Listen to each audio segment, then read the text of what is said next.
Hello everyone and welcome back to another WTF1 video, and of course we will have a roundup of the absolute farce of a Grand Prix that happened last night. Anyway, let's have a look then at our favourite channel right now. It's WTF1, and they started with the teammate battles over the weekend. That was with Andre and Kieran. Yes, Kieran, who everyone had thought had been sacked by WTF1. No, he's still there, but I sort of get the impression now that he sort of limited his activities, and I think he's probably had to go back to the day job because obviously this is not working out too well for him. So yeah, anyway, he was back. They got 3.9k views for that video. Don't forget, of course, this is a channel with over 1 million subscribers. Yes, and they then moved on to the next one. Now, I'd just like to say that when I said a couple of weeks ago that there's a wealth of talent out there that they could be, exploring, I didn't actually mean they'd go out there and pay for this wealth of talent. I expected them to be, as presenters on the show themselves. But no, there seems to be splashing the cash, or at least MoneyGram seems to be splashing the cash.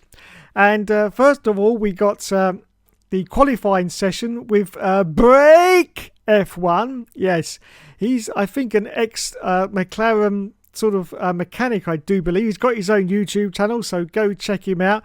They got 5.5k views for that stream, so that was great. Yeah, and he seemed quite affable, I have to say, Mr. Break F1, so well done to him. But then of course we move on to the last video that they made, which, oh my goodness, they really splashed the cash on this one. Yes, it was with Josh Revell. Yes. Now, one thing I have to take issue with, I don't usually have a complaint about Andre Harrison, but this time I do, because the way he introduced him was, it was too simpy for me, and for someone who believes in equality, I wasn't happy at all. He described him as F1 YouTube royalty. Now, I don't see the point in doing that, apart from for the obvious reasons, but yeah, it made me cringe. It really did. You're putting someone so high on a pedestal that they've got nowhere to come down from if they end up crashing down to their knees in a few years' time. But I wouldn't call anyone F1 royalty, to be honest. I really wouldn't. I don't see the point of it. So, Andre, you really shouldn't have simped to Mr. Josh Revell there. So, anyway, those moans aside, Josh, of course, was helping Andre with reviewing the absolute carnage of that Grand Prix, and I think he did quite well. Don't forget, of course, this is all live. Josh usually, I think, just writes a script and then reads the script off in his videos, which is all very well, but live is a completely different kettle of fish. And I did see a couple of complaints saying that he wasn't very good. I did actually watch, as you can see from my red bar here, about half of the video, and it looked okay to me. He looked quite a decent bloke who seemed to know what he was talking about. So yeah, we'll give him up for Josh Revell. But please, WTF1, stop doing this. It's ridiculous. You can't get yourself out of trouble by just buying up all the big F1 YouTubers and hope and throwing what you can at a fan and hoping it sticks. Yes, because it's not going to. This is ridiculous. You just stop it now. Now, in the next couple of weeks when the next Grand Prix on, if he hasn't got Benjamin Daly and Araver on there, I'll be very much surprised. I just think it's going to happen. I really do think it's going to happen. One other thing I have noticed, which is quite unusual, is if you just click to the home page, which is sort of the page that comes up when you first click on WTF1, here it is. It doesn't contain any of the live content. It's just, if you're a brand new potential subscriber, you'd have a look at this page and you'd think, that's not too bad. Look, we got 121k views for this video here. And that might be a good, sort of indicator that you'd subscribe to this channel. But it's like a shop front with nothing behind the windows, isn't it? Really, that's what it's like. Yes, like that famous film quote that says it's a lingerie shop with no windows. Yeah, that's what WTF1 is now. It's a lingerie shop with no windows, because yeah, it looks pretty, But behind the scenes, there's nothing. There's absolutely nothing going on. And anyway, just to put it into context, of course, we will go to Matt and Tommy because they were the original creators of that certain channel. And let's just have a quick... I haven't even looked at this yet to see what they did.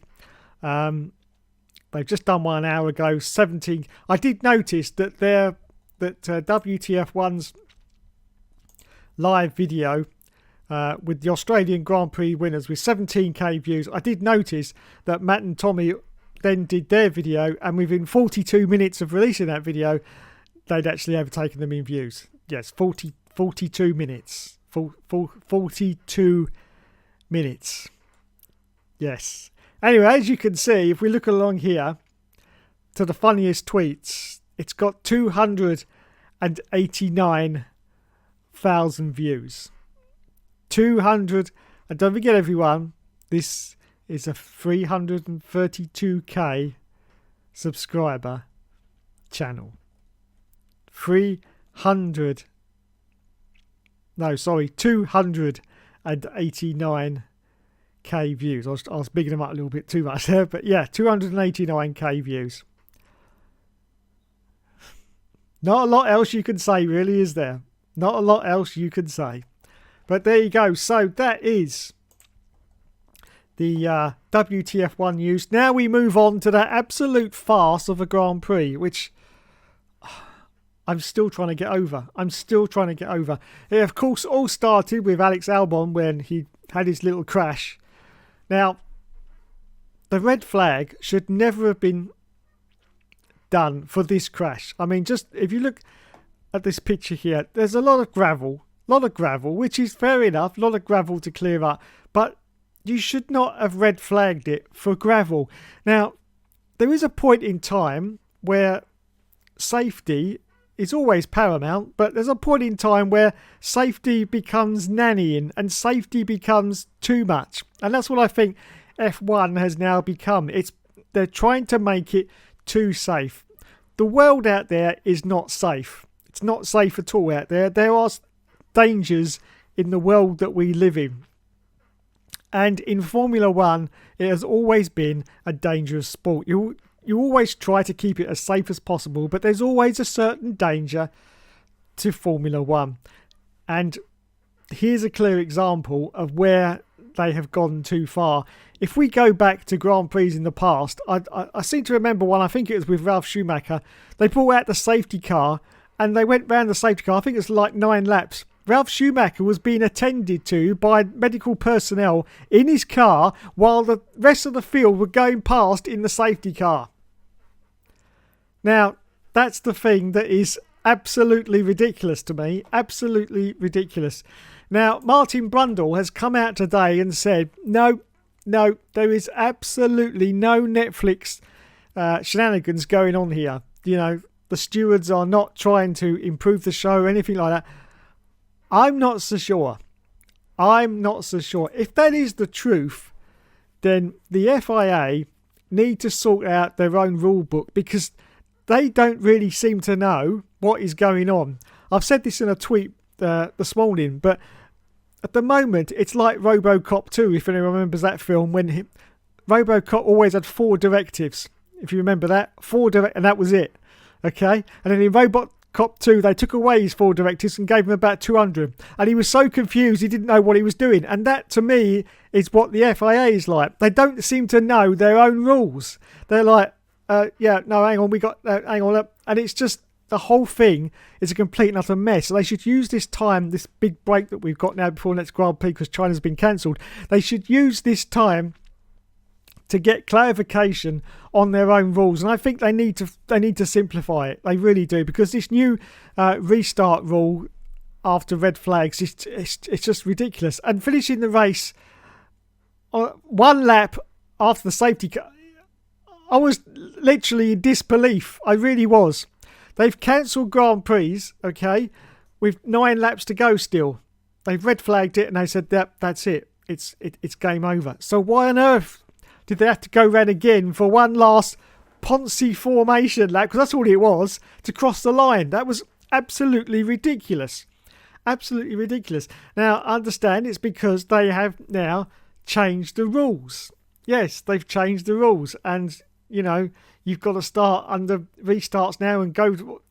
As far as I know, I don't think the 75% distance and you get full points or whatever even applies anymore. I think that rule's now gone.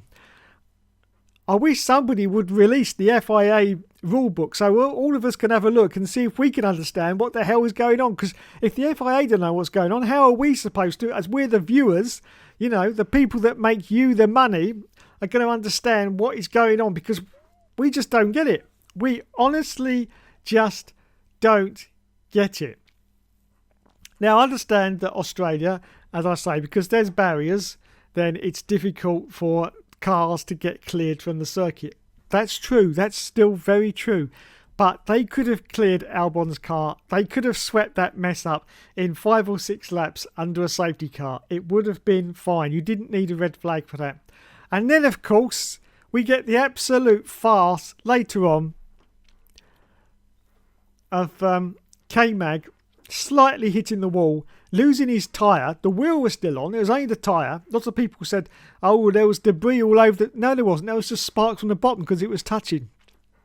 The wheel was still on. It was slightly dented and damaged, obviously, because he just hit the wall with it. But it was still on. All that came off was the tyre. The tyre came off. So why there was a red flag for that, I have absolutely no sodding idea. I don't get it. I don't get it why there was a red flag for that. A marshal could have easily just come in there, grabbed hold of that wheel and pulled it back in. That, there's lots of areas in the catch fencing there that you can get through that, they just undo certain areas of the fencing and they can get through. And there's lots of holes, in like the fencing areas anyway, where the marshals have to come out in any situation, So they could have just grabbed that tyre and pulled it off. There was no need whatsoever for a red flag. There really wasn't. And what was this? 3 red flags? The first time ever we've seen 3 red flags in a race? It's just unbelievable. So I would take issue with that. I mean, Martin did agree, though, that that red flag with Albon quite possibly wasn't necessary. But it's just unbelievable. And then, of course, we had that other farce with the restart, and it was total chaos. Total chaos, which is going to happen when you give 20 drivers the softest tyre compound that you can get and say, yeah, go on, lads, go out there and have a nice little sprint. It's going to be carnage. Everyone knows that. The FIA should have known that. But no, let's do it anyway. And, of course, there's the result on the screen. Fernando Alonso unfortunately gets spun around. Carlos Sainz, oh my goodness, he was incandescent with upsetness. It was unbelievable, really. In fact, I was pretty sure at that moment he was going to leave the sport and say, that's it, I am done. And that's the problem. If the drivers aren't happy, how the hell do you expect us watching it to be happy? It's ridiculous. Maxi Boy is saying, oh, I'm going to quit the sport if we end up with more sprint races. We've got this farce going on during the races. It's just a whole bloody mess right now. It's a whole bloody mess. I tell you, I'm actually glad Murray's not with us anymore, because I hate to think what he'd even be thinking about what was going on, because it's just ridiculous. It's a farcical mess. It really is. It's no longer a sport. It's just pure entertainment. We get a race last week or 2 weeks ago, which was very marginally interesting. It was pretty boring. And it seems very weird to me that we get a race where the capacity was completely full. In fact, in Australia, they had to increase the grandstand capacity because there was too many people at the track. And so there was a lot of people there. And it just amazes me that all this was going on during a Grand Prix with so many people watching. Amazing. How does that happen? How does that happen indeed? No, I'm calling it. It's just entertainment now. It's not a sport anymore. It's just pure bloody entertainment for the next I can't even say the word. Netflix masses. That's all it is. Drive to Survive. I'll tell you what they should do right now. Get those flipping Drive to Survive cameras, all their staff, tell them to sling their hooks, never come back into Formula 1 again and be done with them. That's what you need to do. Sometimes in Formula 1, the races aren't very exciting. Sometimes they're very, very boring. There's nothing you can do to try to spice these races up that the public is not going to see straight through it and go, what the fuck was that all about? And yesterday's race is a point in example. What the fuck was all that about? It was just total bullshit. Total bullshit. And the FIA needs to hang their heads in shame and they need to sort it out. Because otherwise, the viewing public, that's me, that's you watching this video right now, are going to turn around and say, you know what, I'm done with this sport, entertainment, whatever you want to call it, I'm done. And if they get no one watching their races anymore, they're not going to be able to afford to put them on anymore, and then there will be no Formula 1. So FIA, sort it out, because this is just a farcical mess right now. Absolute farcical mess. The race, don't get me wrong, the race was really good. I was really excited about the race. One of the very few races where I'm sitting there really concentrating. Most of the time, 10 minutes in, because I'm so old, I start to nod off. I'm like, it's only really when the commentators start to increase their decibel levels that it wakes me up.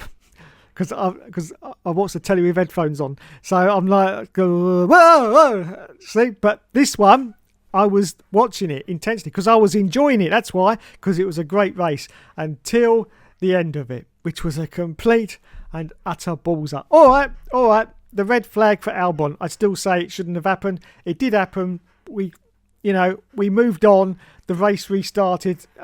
It went from there. That wasn't the issue. The issue was everything that happened at the end of the race. And then the FIA doing their usual bullshit of, oh, well, we might give this one a penalty. We might give this... No, they don't know. They haven't got a fucking clue how to work out anything. They really haven't. They're being too overprotective of everything. They're so scared of making a mistake after the Michael Massey incident. They're just so scared that they're trying their best to make sure everything is perfect. It can't be perfect in Formula 1. You've got 20 cars on the grid doing completely different things. You can't suddenly make it all perfect. Things are going to happen, okay? And you are nannying this F1 now. You're nannying it to a point where it's getting ridiculous. It's getting ridiculous. All these penalties and, oh, you've slightly made a little tiny, weeny, tiny little bit of contact. Tiny bit of contact. Oh, 5-second penalty. 5-second penalty for you, my lad. 5 seconds. It's ridiculous. It's ridiculous. 10 years ago, only 10 years ago, cars were smacking into the side of each other and it was like, oh, naughty boy, carry on, boys, carry on. That's what it's come to. Absolute fucking ridiculousness. It's a dangerous sport. Make it safe. Make it as safe as you can make it, but don't go overboard, which is what you're doing right now.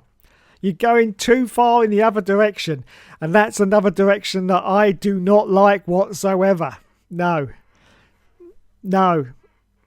It's a sport. It's going to be dangerous. There's nothing you can do to stop that. Anyway, so yeah, that was a fantastic race, and I thoroughly enjoyed it. Apart from the end bit, which was, as I say, an absolute bloody farce. Anyway, what do you think? Let me know in the comments. Do you think this was a manipulated race? Do you think everything that went on was caused by Netflix in the background, causing interference? Because I'm not convinced that isn't the case. I'm really not convinced. As I said, so many people watching that race and all this happened. Seems a little bit too much of a coincidence for me. Definitely too much of a coincidence. Anyway, thanks so much for watching, everyone. I've been very nice, actually. I was very annoyed after last night, but I've calmed down a bit now, so I'm a little bit better, but still not good. Thanks anyway for everyone tonight, and I'll catch you in the next video.